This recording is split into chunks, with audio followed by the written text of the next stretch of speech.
আজকে স্বামী বিবেকানন্দের কিছু কথা পড়ব আর একটু আলোচনা করব। এটা স্বামী বিবেকানন্দের জ্ঞানযোগ বলে একটা বই আছে, সেখান থেকে একটু পড়বো এবং আলোচনা করবো। বেদান্ত নিয়ে যদি জানতে হয় আমাদেরকে, স্বামী বিবেকানন্দ পড়া ভালো, তাহলে জানতে পারবো। কিভাবে কেমন ভাবে জানতে পারবো? জিনিসটা কিন্তু হৃদয়ের মধ্যে খুব সুন্দরভাবে গ্রথিত হয়ে যাবে কি বলতে চাইছেন। তবে একটু একাগ্রতা দিয়ে ভালোবেসে পড়তে হবে, তখন বোঝা যাবে। স্বামী বিবেকানন্দের কথা তিনি সহজভাবে বলেছেন, কঠিনভাবে বলেছেন, ভাষার ব্যাপার রয়েছে।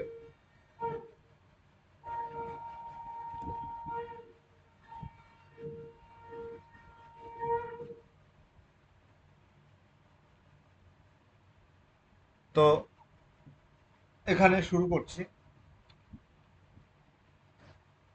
মাঝখান থেকে পড়ছি। মানুষের যথার্থ স্বরূপ বলে একটা প্রসঙ্গ রয়েছে, সেই প্রসঙ্গে স্বামী বিবেকানন্দ কথা বলতে বলতে লেকচার, এগুলি সেই লেকচারগুলিকে বাংলায় করা হয়েছে। কথা প্রসঙ্গে বলতে হয় যে স্বামী বিবেকানন্দ যে যে লেকচারগুলি সবগুলি কিন্তু মানে ইংরেজিতে ইংরেজিতে করা, সেটাকে কিন্তু বাংলায় ট্রান্সলেট করা হয়েছে, তর্জমা করা হয়েছে।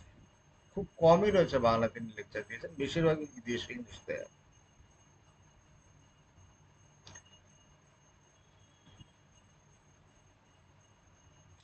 তোমাদের স্মরণ রাখা উচিত, প্রত্যক্ষ অনুভূতি আর শুধু মুখে বলা, এর মধ্যে আকাশ পাতাল তফাৎ।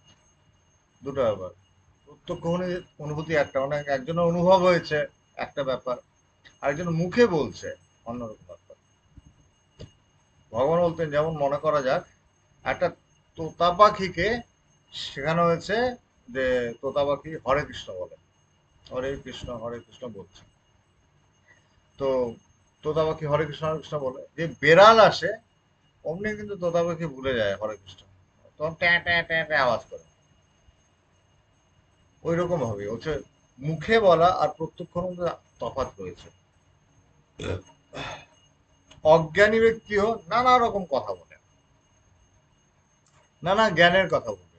যে জ্ঞান হয়নি, তিনি যে কথা বলতে পারবেন তা না, তিনিও কথা বলবেন, বিভিন্ন রকম কথা বলবেন, জ্ঞানের কথা বলবেন। তোতা পাখিও ওইভাবে বকিয়া থাকে। মুখে বলা এক, উপলব্ধি আর এক, দুটো আলাদা জিনিস। অনেকে মুখে বলেন কিন্তু ভেতরে বোধ নেই।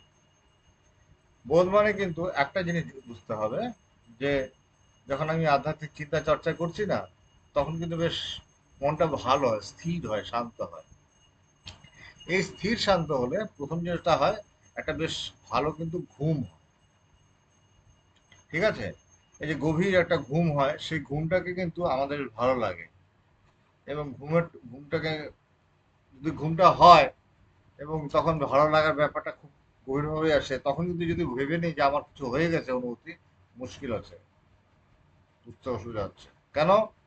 অনুভূতি যদি হয়, উপলব্ধি যদি হয়, তোমার আপাদমস্তক পুরো ব্যাপারটা বদলে যাবে, আমূল পরিবর্তন হয়ে যাবে। পরিবর্তনটা কিন্তু ভেতর থেকে তখন ধরা যায়, কারণ আচরণে জিনিসটা আসবে। ওটা অমনি থাকবে না যে কেবল মানে মুখে বললো, তা না। পরিবর্তনটা ওইভাবে ব্যবহারেও তখন দেখা যায় পরিবর্তন। তাই বলছে, মুখে বলা এক, উপলব্ধি আরেকটা জিনিস, দুটো আলাদা, একেবারে আলাদা। হ্যাঁ, এক নয়। যে দর্শন, মতামত, বিচার, শাস্ত্র, মন্দির, সম্প্রদায় প্রভৃতি কিছুই মন্দ নয়, কিন্তু এই প্রত্যক্ষ অনুভূতি হলে ওসব আর থাকে না, ওসব তখন থাকে না। সব সব গোড়ামি, যত রকম আমাদের, যত রকম নানা রকম মনের যেসব ভাবনা চিন্তা, সংস্কার, যত বন্ধন, সব কেটে যায়। বলছেন স্বামী বিবেকানন্দ, বলছে কি, মানচিত্র অবশ্য উপকারী, কিন্তু মানচিত্রে অঙ্কিত দেশ প্রত্যক্ষ করিয়া আসিয়া তারপর আবার সেই মানচিত্রের দিকে দৃষ্টিপাত করো, তখন দেখবে কত প্রভেদ। মানচিত্র মানে, মানচিত্র মানে ম্যাপ। ম্যাপের মধ্যে বিভিন্ন জায়গার কথা রয়েছে। যেমন ভারতবর্ষের ম্যাপের মধ্যে হচ্ছে আসাম রয়েছে, বিহার রয়েছে, পশ্চিমবঙ্গ রয়েছে, ঝাড়খণ্ড রয়েছে, তো সব বিভিন্ন জায়গা রয়েছে। হ্যাঁ, আমি এখন মধ্যপ্রদেশ ম্যাপের মধ্যে দেখলাম একরকম, আর বাস্তবিকভাবে আমি ওখানে গিয়ে মধ্যপ্রদেশে গিয়ে নিজের সরজমিনে ঘুরে আসলাম, দুটোর মধ্যে কিন্তু বিরাট তফাৎ রয়েছে। তখন বোঝা যাবে দুটোর মধ্যে কত পার্থক্য। ঠিক সেভাবে বুকিশ নলেজ মানে বই পড়ে যেটা আমাদের জ্ঞানের ব্যাপারটা না, ওটা ওই রকম হয়ে থাকে। তাতে জোর দিয়ে বলা হয়, তাতে অনেক কথা বলা হয়, সে কথাটা কিন্তু কার্যকরী খুব হয় না, কাজ হয় না। সুতরাং যারা সত্য উপলব্ধি করেছেন তাদেরকে আর ওটা বোঝানোর বুঝবার জন্য যুক্তিতর্ক প্রভৃতি মানসিক ব্যায়ামের আশ্রয় নিতে হয় না। এই যুক্তিতর্ক নানা কিছু তাদের প্রয়োজন পড়ে না, তারা এমনি বুঝতে পারে। এটা তাদের মর্মে মর্মে প্রবিষ্ট হয়ে গেছে, উহা তাদের জীবনের জীবন, এটা তাদের হৃদয়ের গভীরে চলে গেছে, মর্মে মর্মে চলে গেছে।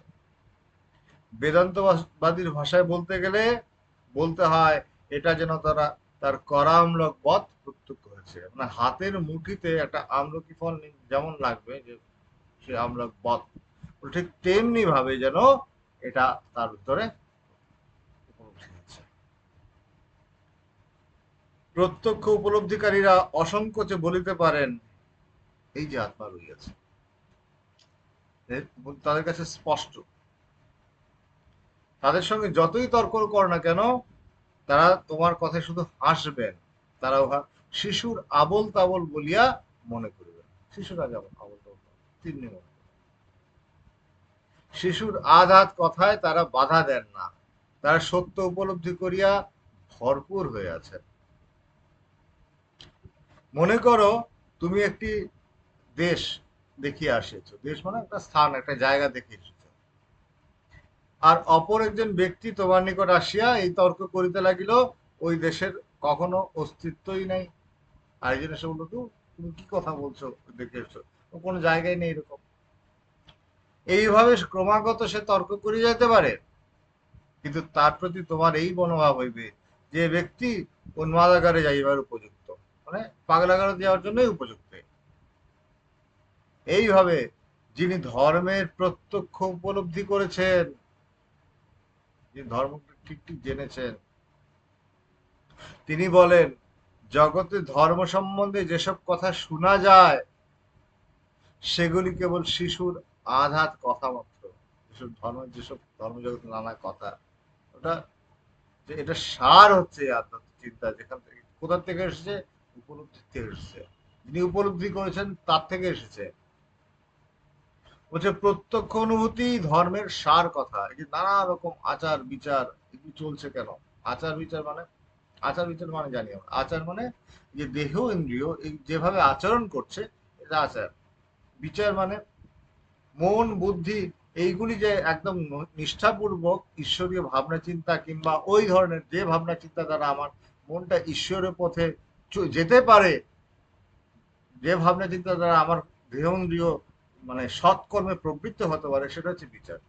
আচার বিচার যাতে শুদ্ধ সংস্কৃতিপূর্ণ হয়, এটা বলছে। সেটা কি বলছে যে ধর্ম, হ্যাঁ, ধর্ম উপলব্ধি করা যেতে পারে, কিন্তু প্রত্যক্ষ প্রত্যক্ষ অনুভূতি হচ্ছে, এটাই ধর্মের সার কথা। প্রশ্ন কি? প্রশ্ন এই যে তুমি কাটার জন্য প্রস্তুত হয়েছো, তুমি কি চাও, এটা দেখতে হবে আমি কি চাইছি। যদি তুমি ঠিক ঠিক চেষ্টা করো তবে তোমার প্রত্যক্ষ উপলব্ধি হবে, তখনই তুমি প্রকৃতপক্ষে ধার্মিক হতে পারবে। যতদিন না তোমার এই উপলব্ধি হচ্ছে ততদিন তোমাতেও নাস্তিকে কোনো প্রভেদ নাই। নাস্তিক মানে যে বিশ্বাস মানে না, বিশ্বাস করে না। যতক্ষণ উপলব্ধি হয়নি ওর লাভ নেই। নাস্তিকেরা তবু অকপট, তাদের মধ্যে কিছুটা সততা, অকপট কপটতা নেই, সততা রয়েছে। কিরকম?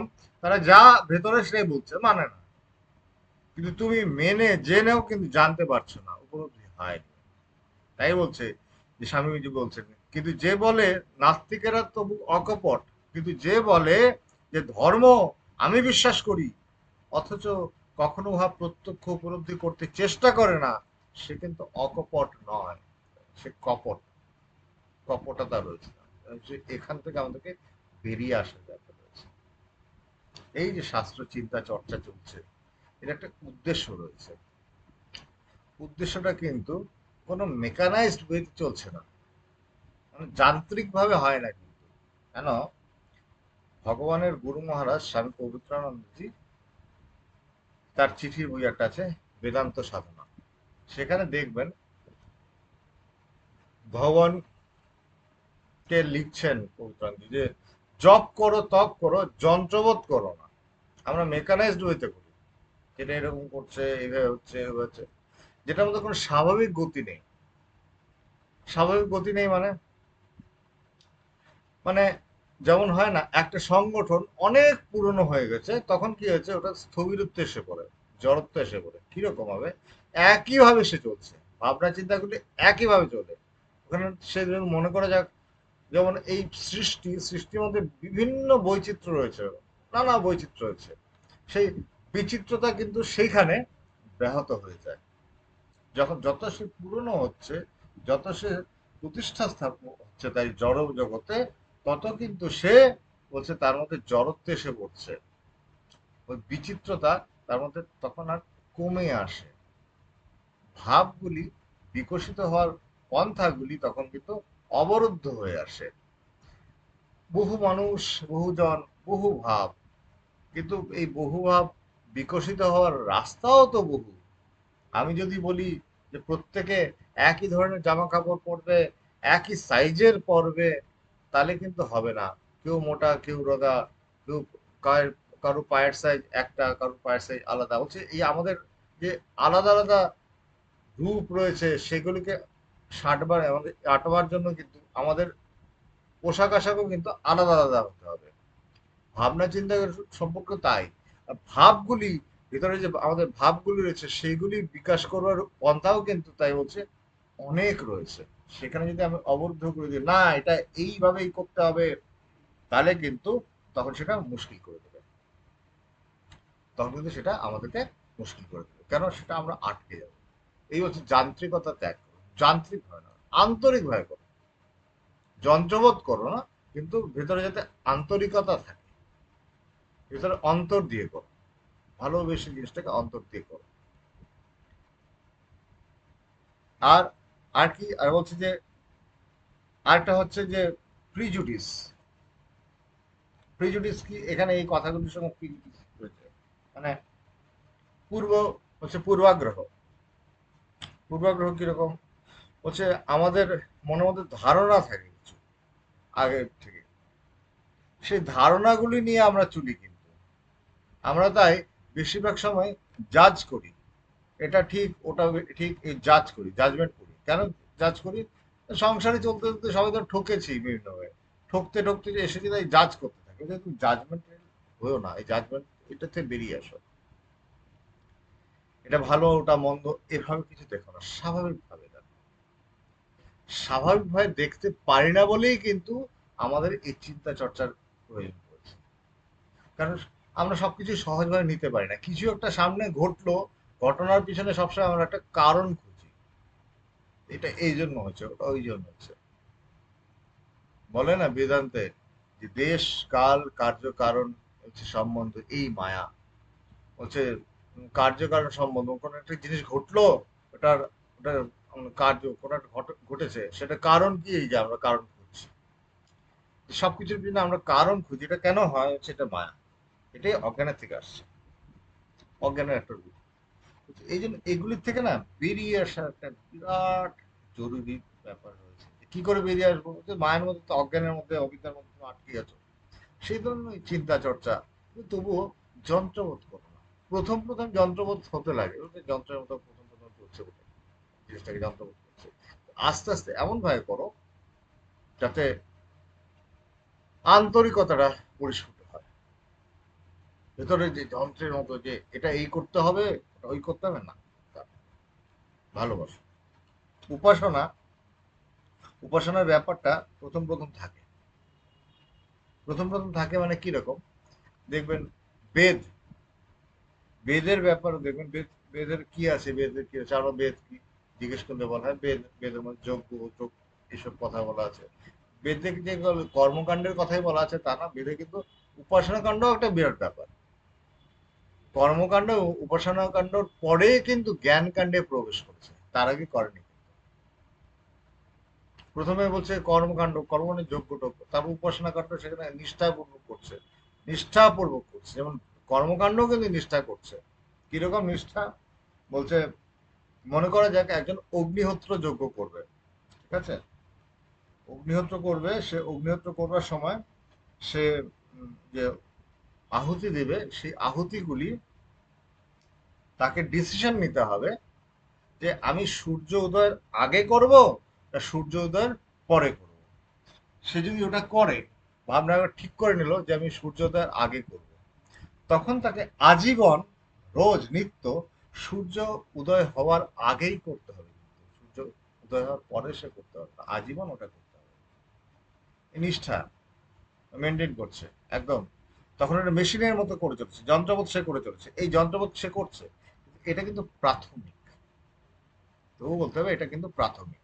এটা এইভাবে করে করতে হবে, ওইভাবে করে করতে হবে, আরে ঠিক নয়।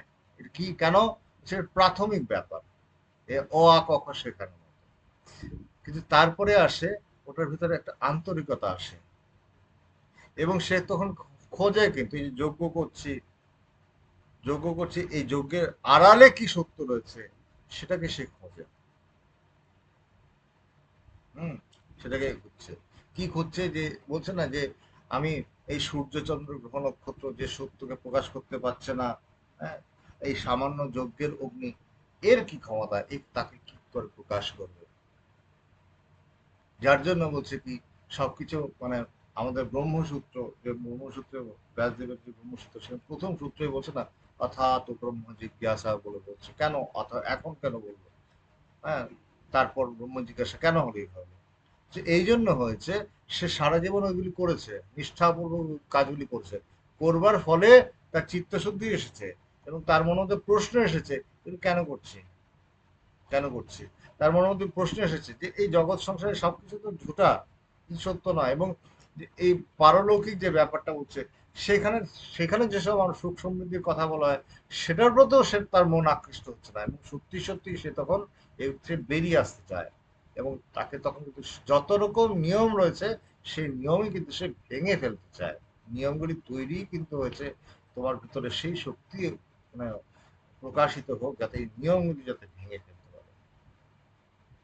নিয়মগুলি ভেঙে ফেলে হচ্ছে বিরোধিতা নয়, বিরুদ্ধবাদিত্ব নয়, তবে কি হচ্ছে এর পারে চলে যাওয়ার ব্যাপার রয়েছে, এগুলিকে অতিক্রম করে এর পারে চলে যাওয়া, যত রকম নিয়ম তার পারে চলে যাওয়া, পেরিয়ে যাওয়া। তাই বলছে এই পেরিয়ে যাওয়া কখন হতে পারে? যখন তোমার উপলব্ধি হয়। উপলব্ধি বলতে কি, এই যে জগৎটাকে যে দেখছো, এর পারে চলে যাওয়া, এটাকে অতিক্রম করে চলে যাওয়া। এই জন্য হচ্ছে এই উপলব্ধি হলে কিন্তু, এটা হলে হয়। আরেকজন মুখে বলছে যে কেন মুখে কেন বলছে, বলছে না বেড়াল, বেড়াল কি বলছে, গলার মধ্যে তুলসীর মালা পরে সে কিন্তু তপস্বী হয়েছে, শিখেছে। কিন্তু যেই মাছ দেখে তার কিন্তু ওদিকে লোভ হয়, বেড়াল তপস্বী হচ্ছে। ঠিক তেমনি বোধহয় আমরা বেড়াল তপস্বী সাজতে পারি, তাতে কিন্তু সত্যটা ওরকম বেড়ালই থাকে। বেড়ালত্ব ত্যাগ করতে হবে, তোমার ভেতরে আসল সত্তাটা কি রয়েছে সেটাকে জানতে হবে। তখন কিন্তু তুমি হচ্ছে বেড়ালও বেড়াল থাকে না, সে শিব হয়ে যায়। আসল শিবত্বে গিয়ে পৌঁছতে হবে। তাই বলছে অনুভূতি আর মুখে বলার মধ্যে একটা আকাশ পাতাল তফাৎ রয়েছে, দুটার মধ্যে বিরাট তফাৎ রয়েছে। তো এই প্রাথমিক কথা। এরপর বলছে এই উপলব্ধির পর কি হয়, স্বামী বিবেকানন্দ এখানে বলছে এরপর ঠিক কি হয় উপলব্ধির পর। পরবর্তী প্রশ্ন এই যে এই উপলব্ধির পরে কি হয়। মনে করো জগতের এক অখণ্ড সত্তা উপলব্ধি করলাম, পুরো হচ্ছে না, অখণ্ড মণ্ডলাকারম ব্যাপ্তম येन চরাচরম, যে উচ্চারণ করছি গুরু মন্ত্র, মানেগুলি জানতে হবে আমাদের। যেন মনে করেন জগতের এক অখণ্ড সত্তা উপলব্ধি করলাম, আমরাই যে সেই এক মাত্র অনন্ত পুরুষ, এটা অনুভব করলাম। মনে করো আমরা জানতে পারলাম আত্মাই এক আছেন, আর তিনি বিভিন্ন ভাবে প্রকাশ পাচ্ছেন। এইভাবে জানতে পারলে আমাদের কি হবে? তাহলে কি আমরা এক কোণে বসে কোনো চেষ্টা শূন্য হয়, কিছু প্রচেষ্টা নেই, নিঃশেষ্ট হয়ে মরে যাব? এর দ্বারা জগতের কি উপকার হবে? আমাদের ইন্টারন্যাশনাল বিধানসভাটির যখন গুয়াহাটি সিটি সেন্টার মানে এখন যেখানে আছে সেটার আগে বাড়াবাড়িতে যখন ছিল, তখন একদিন এক রবিবারে ওখানের কিছু ভক্ত চেয়ারে বসে বসে আমার সঙ্গে তখন প্রায় এরকম তর্কের মধ্যে হচ্ছে। তারা বলছে যে ওর বিরুদ্ধে কি হবে? তাদের প্রশ্নটা এই ধরনের ছিল, কি হবে? নিশ্চেষ্ট হয়ে যাবে, চেষ্টা শূন্য হয়ে যাবে। তার থেকে এই যে যে ছেলে মেয়েগুলি আসছে, এরা এখানে বসে ধ্যান ধারণা করে কি হবে? তার থেকে তারা জগৎ সংসারে নানা কাজকর্ম করুক। স্পষ্টই ভাবে বলছে। কেন? প্রত্যেকের চোখেই যতই আধ্যাত্মিক চিন্তা চর্চা করার অভিনয় আমরা করি না কেন, আসলে কিন্তু সবার মনের মধ্যেই রয়েছে যে কি এগুলি করলে তো বাবা মানে নিঃশেষ্ট হয়ে কোনায় বসে মরে পড়ে পড়ে থাকার মতোই। স্বামী বিবেকানন্দ কি বলছেন? তাহলে কি এরকম হবে? এক কোনায় পড়ে থেকে চেষ্টা শূন্য হয়, সব রকম প্রচেষ্টা শূন্য হয় মরে পড়ে থাকার মতো, জড় পদার্থের মতো? এর দ্বারা জগতের কি উপকার হতে পারে? এটা সেই বলছে স্বামীজি, মানে খুব সুন্দর বলছে। আবার সেই পুরাতন প্রশ্ন প্রথমত জিজ্ঞাসা করছি তোমাকে, উহা দ্বারা জগতের উপকার হইবে কেন? ইহার কি কোনো যুক্তি আছে?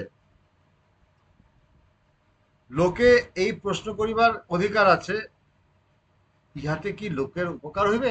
উপকার হইবে, ইহার অর্থ কি? মানে কি?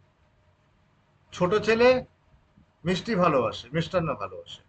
মনে করো তুমি তড়িৎ মানে বিদ্যুৎ, ইলেকট্রিসিটি, তুমি তড়িতের বিষয়ে কিছু গবেষণা করছো, মানে ইলেকট্রিসিটি নিয়ে তুমি কিছু রিসার্চ করছো, গবেষণা করছো। শিশু এসে তোমাকে জিজ্ঞাসা করলো, ইহাতে কি মিষ্টি কেনা যায়? এই যে তুমি যে রিসার্চ করছো এটা দিয়ে কি মিষ্টি কেনা যায়? তুমি বললে না, এটা দিয়ে মিষ্টি কেন কেনা যাবে? সে তখন একটা কমেন্ট করলো, তবে এতে কি উপকার হয়? তত্ত্বজ্ঞানের আলোচনায় ব্যাপৃত দেখলেও লোকে এইভাবে জিজ্ঞাসা করে বসে, এতে জগতের কি উপকার হবে গো? এতে কি আমাদের টাকা হবে? যে না, তবে আর এতে কি উপকার রয়েছে? জগতের হিত করা এর মানে মানুষ কিন্তু এই ধরনের করে, এই ধরনের ভাবনাই করে। জগতের হিত বলতে এইভাবে বলছে, হ্যাঁ এদের টাকা আসছে না তাহলে কি হবে? মিষ্টি পাওয়া যাচ্ছে না, বাচ্চাটা হলো তো তোমার ওটা দিয়ে কি দাম? তোমার দাম নেই। হ্যাঁ, স্বামীজি অনেক বড় বড় কথা বলছে, কিন্তু স্বামীজি যদি আমার হাতের নাগালে না আসলো, তাহলে স্বামী ওই কথাগুলির কোনো দাম নেই। এগুলি কিন্তু কি হবে? আমার ওই কথাগুলি শুনে কি হবে? আমি তো স্বামীজিকে হাতের নাগালে পাচ্ছি না। ঠিক তেমনি বলছে কি, তথাপি ধর্মের ভয়ে, মানে তবু মানছে কেন? ধর্মের ভয়ে হচ্ছে তথাপি, না এখানে অন্য কথা বলছে, বলছে তথাপি ধর্মের এই প্রত্যক্ষ অনুভূতি জগতের যথার্থ উপকার করে। তবুও বলতে হবে যে মানে মানুষ ফলো করছে কেন? করছে কারণ আলটিমেটলি শেষমেশ দেখা যাচ্ছে এই প্রত্যক্ষ অনুভূতি যখন হয়, সেইটা তাই এই যথাযথভাবে মানুষের উপকার হচ্ছে। লোকের ভয় হয় যখন সে এই অবস্থা লাভ করবে, তখন সে উপলব্ধি করবে সব এক, এটা সব এক, সব সমদর্শিত্ব সেগুলো সব এক হয়ে গেল। তখন তার প্রেমের প্রশ্রবণ শুকিয়ে যাবে, জীবনের যা কিছু মূল্যবান সব চলে যাবে, ইহজীবন পরজীবনে তার ভালোবাসার কিছুই থাকবে না। কিন্তু লোকে একবারও ভেবে দেখে না যে যে সকল ব্যক্তি নিজের সুখ চিন্তায় একরকম উদাসীন হয়ে রয়েছেন, তারাই কিন্তু জগতের সর্বশ্রেষ্ঠ কর্মী হয়েছে। তাই তো, সবে কি কর্মী হয়েছে? শ্রেষ্ঠত্ব আমরা মানে সকালে উঠে মানে হচ্ছে প্রাতঃকালীন ব্যক্তি স্মরণ করছি, কিন্তু কারা? তারা কারা? তারা কিন্তু নিজেদের সুখ চিন্তায় উদাসীন, তাদের কথা আমরা ভাবি। তাই বলছিস তারা সর্বশ্রেষ্ঠ কর্মী হয়েছেন। তখনই মানুষ যথার্থ ভালোবাসে, যখন সে দেখিতে পায় তার ভালোবাসার জিনিস কোনো ক্ষুদ্র মর্তজীব নয়, সামান্য কিছু জিনিস নয়, তখন মানুষ ভালোবাসতে পারে। তখনই মানুষ যথার্থ ভালোবাসিতে পারে যখন সে দেখিতে পায় তাহার ভালোবাসার পাত্র খানিকটা মাটির টুকরো নয়, মৃত্তিকা খাণ্ড নয়, তার প্রেমাস্পদ স্বয়ং ভগবান। স্ত্রী যদি ভাবেন স্বামী সাক্ষাৎ ব্রহ্মস্বরূপ, তবে তিনি স্বামীকে আরো অধিক ভালোবাসিবেন। স্বামীও স্ত্রীকে অধিক ভালোবাসিবেন যদি তিনি জানিতে পারেন ইনিও সেই, স্ত্রীও সেই স্বয়ং ব্রহ্মস্বরূপ। তবে তিনি স্বামীকে আরো অধিক বেশি ভালোবাসিবেন, স্বামীও স্ত্রীকে অধিক অধিক ভালোবাসিবেন। তেমনি মাতাও সন্তানগণকে বেশি ভালোবাসিবেন তিনি যদি সন্তানগণকেও ব্রহ্মস্বরূপ দেখিতে পান। যিনি জানেন ওই শত্রু সাক্ষাৎ ব্রহ্মস্বরূপ, তিনি তাহার মহাশত্রুকেও ভালোবাসিবেন। যিনি জানেন সাধু সাক্ষাৎ ব্রহ্মস্বরূপ, তিনি সাধুকে ভালোবাসিবেন। সেই লোকই আবার অতিশয় অসাধু ব্যক্তিকেও ভালোবাসিবেন যদি তিনি জানেন যে অসাধুতম পুরুষের পেছনেও হচ্ছে সেই প্রভুই রয়েছেন। যার জীবনে এই ক্ষুদ্র অহম একেবারে লুপ্ত হয়ে গেছে এবং ঈশ্বর সেই স্থান অধিকার করে ফেলেছেন, সেই ব্যক্তি পৃথিবীকে নাড়িয়ে দিয়ে যান। তার নিকটে সমুদয় জগৎ সম্পূর্ণ অন্যভাবে প্রতিভাত হয়। দুঃখ করো, ক্লেশ করো, যা কিছু সব চলে যায়, সকল রকম গন্ডগোল দ্বন্দ্ব একেবারে শেষ হয়ে যায়, মিটে যায়। যেখানে আমরা প্রতিদিন এক টুকরা রুটির জন্য মারামারি কাটাকাটি করছি, ঝগড়াঝাটি করছি, সেই জগৎ তার তার জন্য তখন কোন রকম কারাগার না হয়ে একটা ক্রীড়া ক্ষেত্রে পরিণত হয়। হয়তো বন্দী হয়েছে, বলছে না এখানে বন্দী, তখন বন্দী ভাব থাকে না, খেলার জায়গা, আনন্দ করার জায়গা। তখনই মধু বাতারিতায়তে মধুচ্চরন্তি সিদ্ধ, তখন হয়। তখন জগৎ কি কি না না জানি কি সুন্দর ভাব ধারণ করে। এইরূপ ব্যক্তির কেবল বলিবার অধিকার আছে এই জগৎ কি সুন্দর। তিনি কেবল বলিতে পারেন সবই মঙ্গল স্বরূপ, সব সুন্দর, সব। এইভাবে প্রত্যক্ষ উপলব্ধি হলে বলছে এর থেকে জগতের কি হবে, বলছে জগতের মহা কল্যাণ হবে, যে সব রকম বিবাদ গন্ডগোল সব নাই হয়ে যাবে, নাই হয়ে পৃথিবীতে এক শান্তির রাজ্য আসবে। যদি সকল মানুষ আজ এই মহান সত্যের এক বিন্দু উপলব্ধি করতে পারে, তাহলে সারা পৃথিবী অন্য একটা সুন্দর রূপ নিতে পারবে। অন্যায়ভাবে তাড়াতাড়ি অন্যদেরকে অতিক্রম করবার যে প্রবৃত্তি, প্রাচীন প্রবৃত্তি, হ্যাঁ, একে দাবিয়ে দেব, ওকে পেরিয়ে যাব, একে চেপে দিয়ে একে ল্যাং মেরে এগিয়ে যাব, এই যে প্রাচীন প্রবৃত্তি, এগুলি জগৎ থেকে চলে যাবে, কম্পিটিশনের বসে চলে গিয়ে সবাই শান্তিতে থাকবে। এবং এর সঙ্গে সঙ্গে সব রকম অশান্তি, সকল প্রকার ঘৃণা, সকল প্রকার ঈর্ষা এবং সকল প্রকার অশুভ চিরকালের জন্য চলিয়া যাইবে।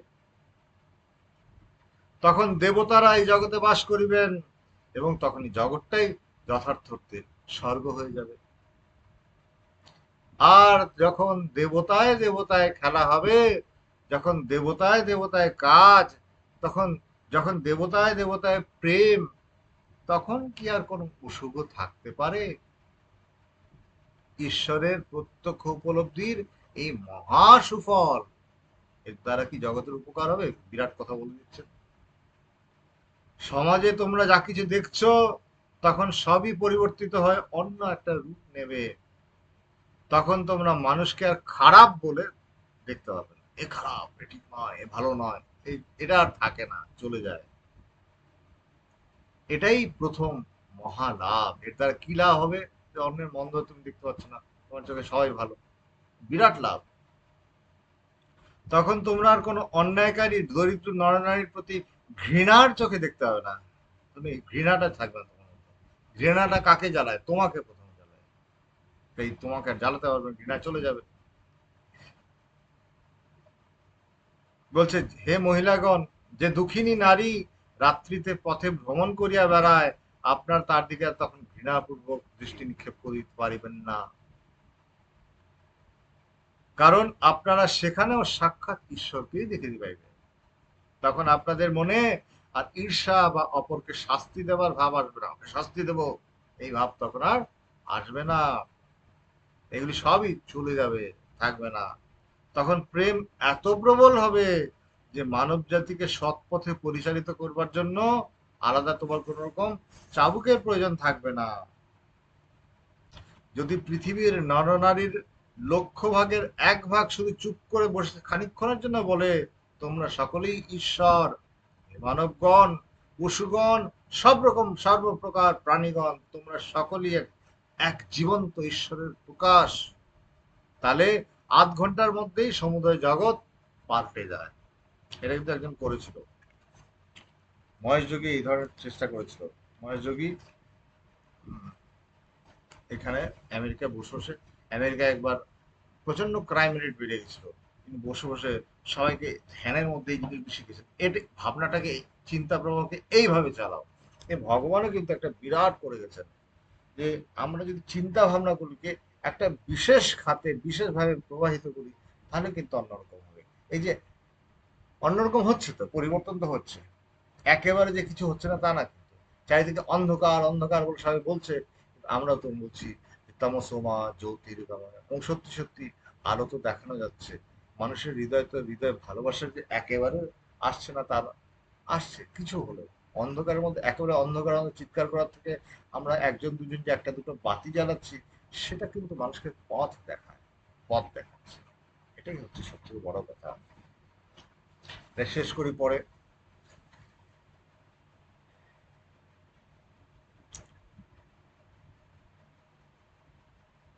চতুর্দিকে ঘৃণার বীজ নিক্ষেপ না করে, ঈর্ষা ও অসৎ চিন্তার প্রবাহ বিস্তার না করে সকল দেশের লোকেই চিন্তা করবে সব তিনি, সব ঈশ্বর। যা কিছু দেখছো অনুভব করছো সব তিনি। তোমার মধ্যে মন্দ না থাকলে তুমি অন্যের ভিতরে মন্দ দেখতে পারো না। অন্য খারাপ, অন্য ভালো নয়, এই ভাবনা তখন আসবে যখন তোমার ভেতর তুমি ঠিক নও, তাই আসে। তোমার মধ্যে মন্দ না থাকলে তুমি অন্যের মন্দ দেখতে পারো না। তোমার মধ্যে চোর না থাকলে তুমি কেমন করে অন্যের চোর দেখবে? তুমি নিজে খুনি না হলে খুনিকে কি করে জানবে? সাধু হও, দেখবে তোমার অসাধু ভাব একেবারে চলে যাবে। এইভাবে সমুদায় জগৎটা বদলে যায়। এটাই সমাজের মহৎ লাভ। এর দ্বারা কি লাভ হবে? লাভের কথা বলা হচ্ছে।